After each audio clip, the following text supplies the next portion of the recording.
Hello everybody, welcome back to a brand new video on the Cookie Club channel. Today we are going to be going over the week 2 pre-election polling and predictions from ChatGPT.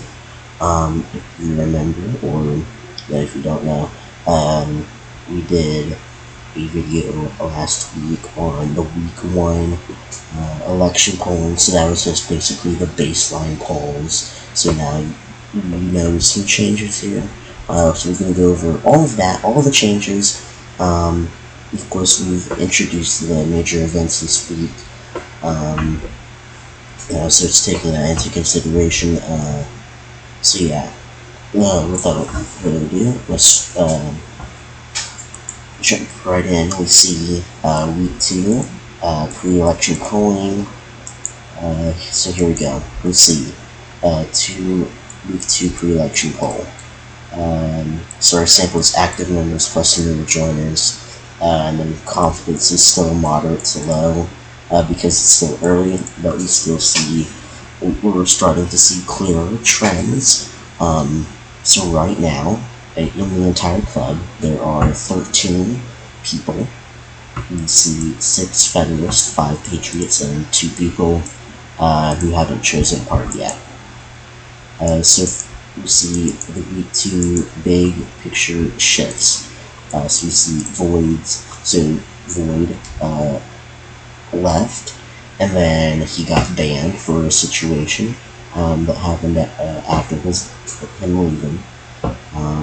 So this consolidates into institutional voters. Federalists gain legitimacy points from the ban. Patriots gain moral authority from forgiveness and unity.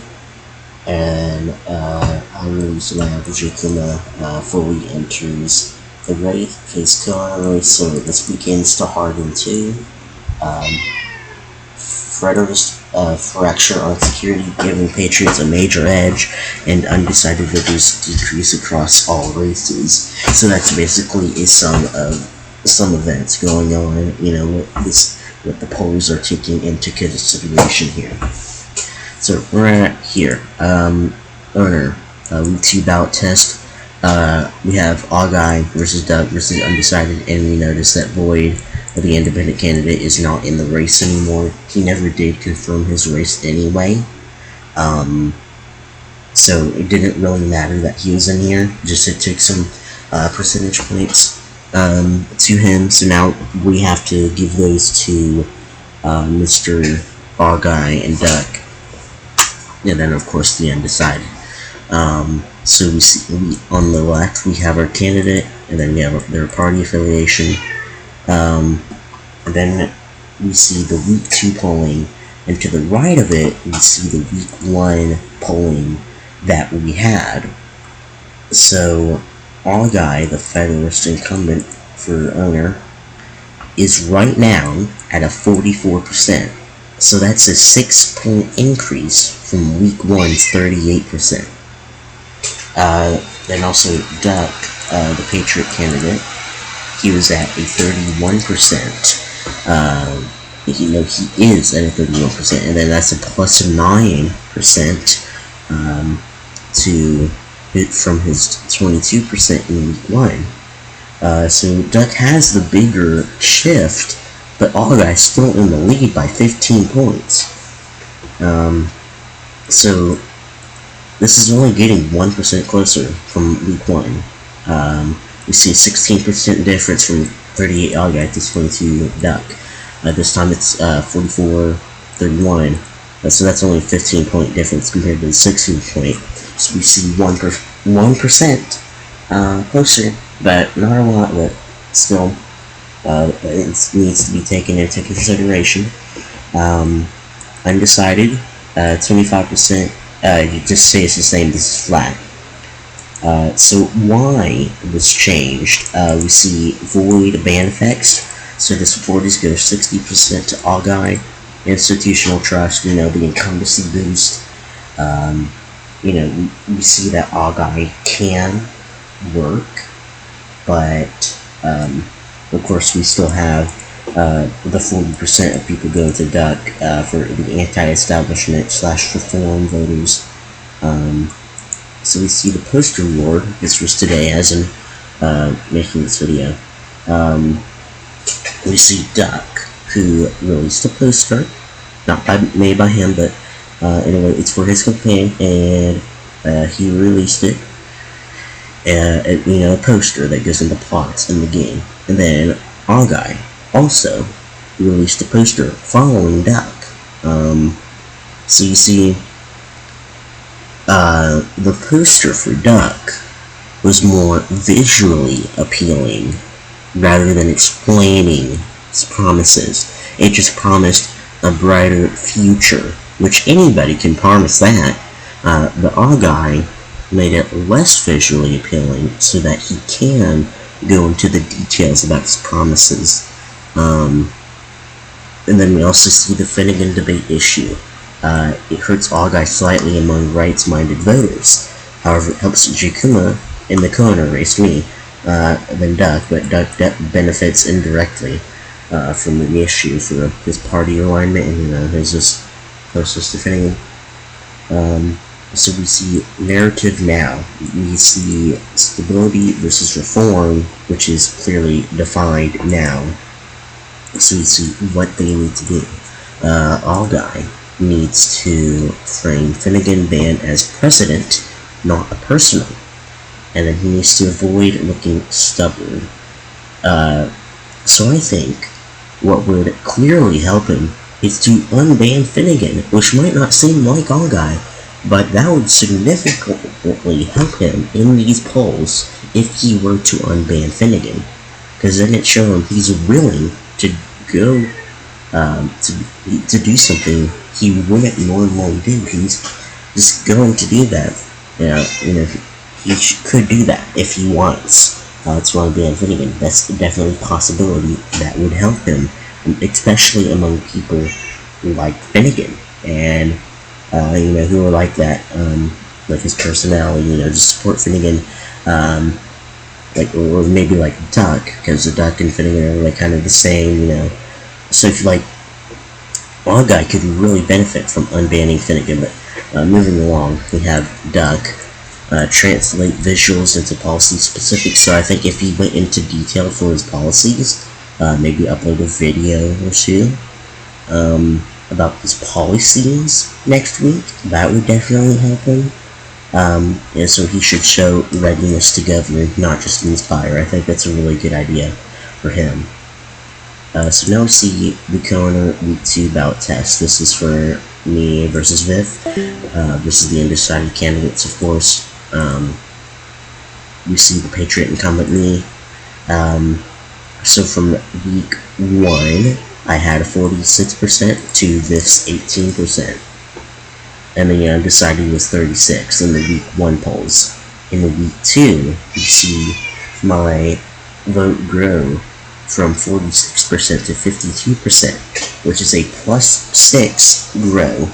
And then we see Viv only grow by 2 points to 20 from 18. So that's only +2, while undecided goes down by 8. So let's go to owner race real quick.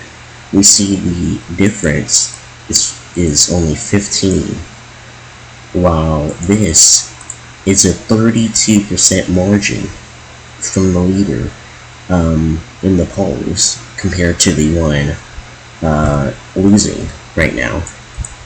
That's 32%. That's a huge number. So this is why this changed. Jakuma, my ad, campaign ad humanizes leadership style. Finnegan forgiveness boosts empathy ratings, I think, yeah. Seen as counterweight to all guy, not enemy. So this race is beginning to lock, it says the shift is definitely going up. So it says I need to avoid overexposure and keep unity tone, and Viv needs to personal narrative fast, and party label alone won't save him.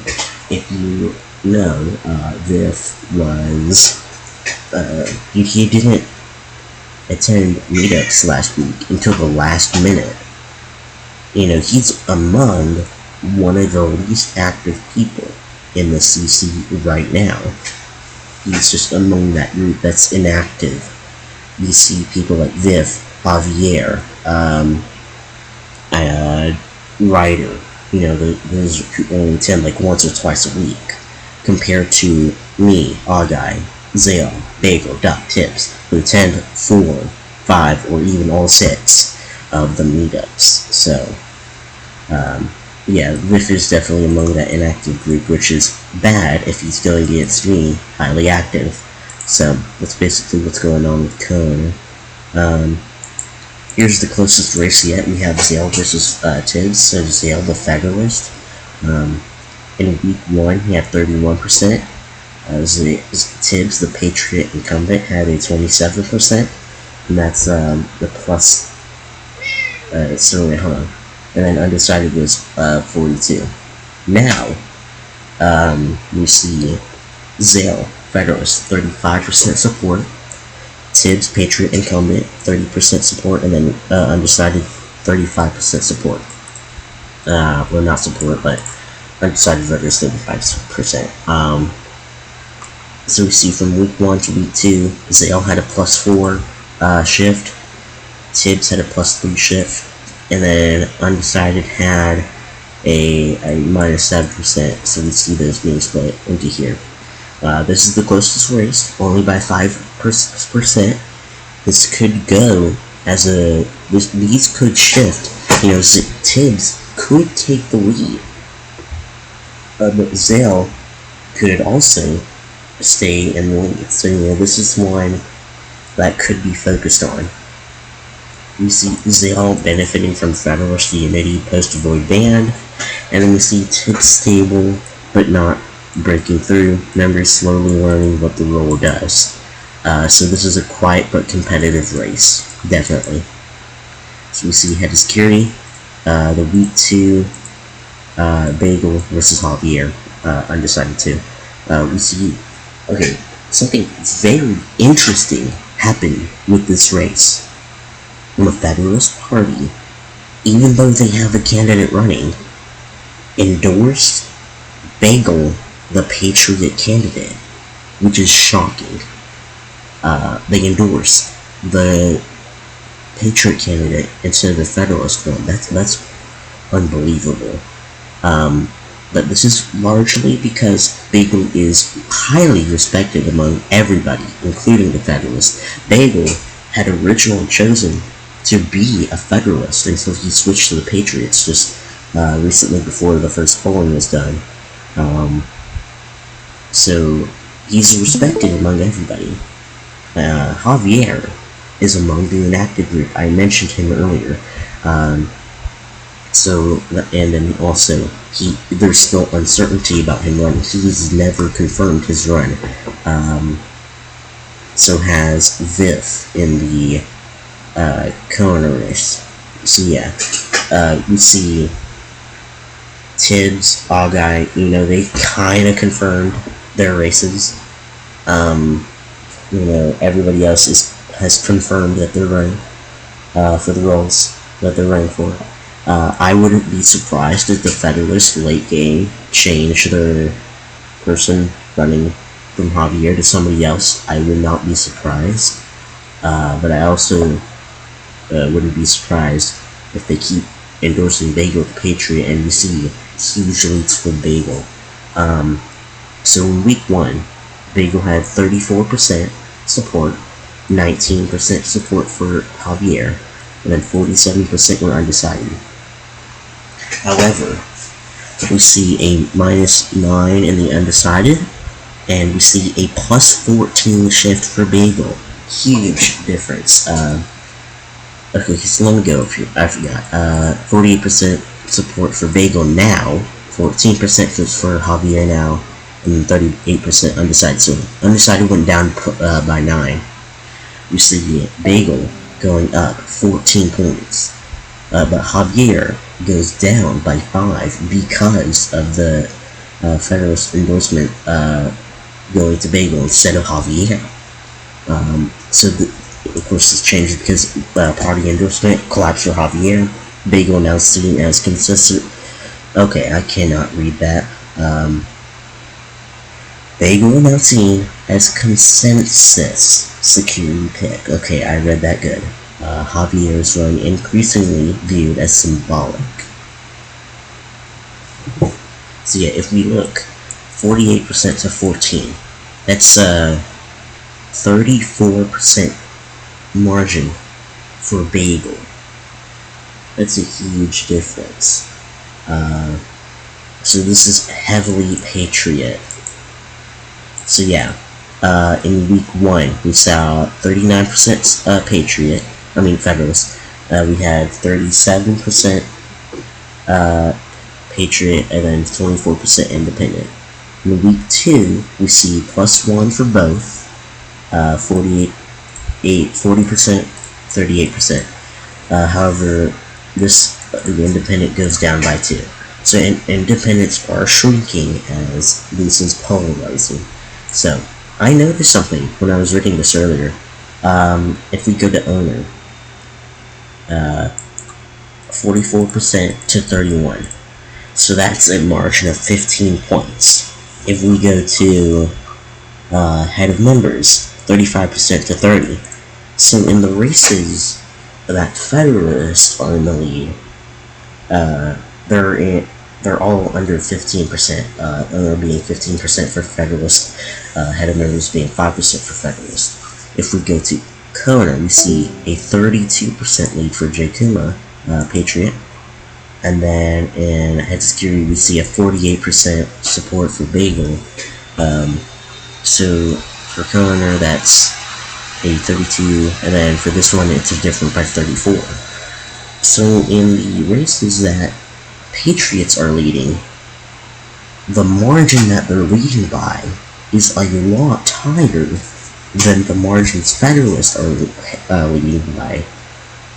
So it looks like that Patriots have a somewhat advantage here, even though 2 people in the Federalists are winning and 2 people in the Patriots are winning. Even though, but something we see is that when Patriots win, they win by bigger than when Federalists win. That's something interesting I noticed. Anyway, let's go down here. We see the crosstab data. So it looks like I asked for it to do all the races. It did not do the owner race. If something went on, I'm not going to fight it. So we're just not going to do the owner race for this. We spent a ton of time doing it in last video, so I don't think we need to do it again. So we see by activity. J. Kuma pretty much wins all of this. Yeah, for by activity, you know. Just we noticed the undecided voters go up, but we see huge support for J. Kuma compared to little support for VIF here. And by wealth, we see major support for J. Kuma, compared to this little support again.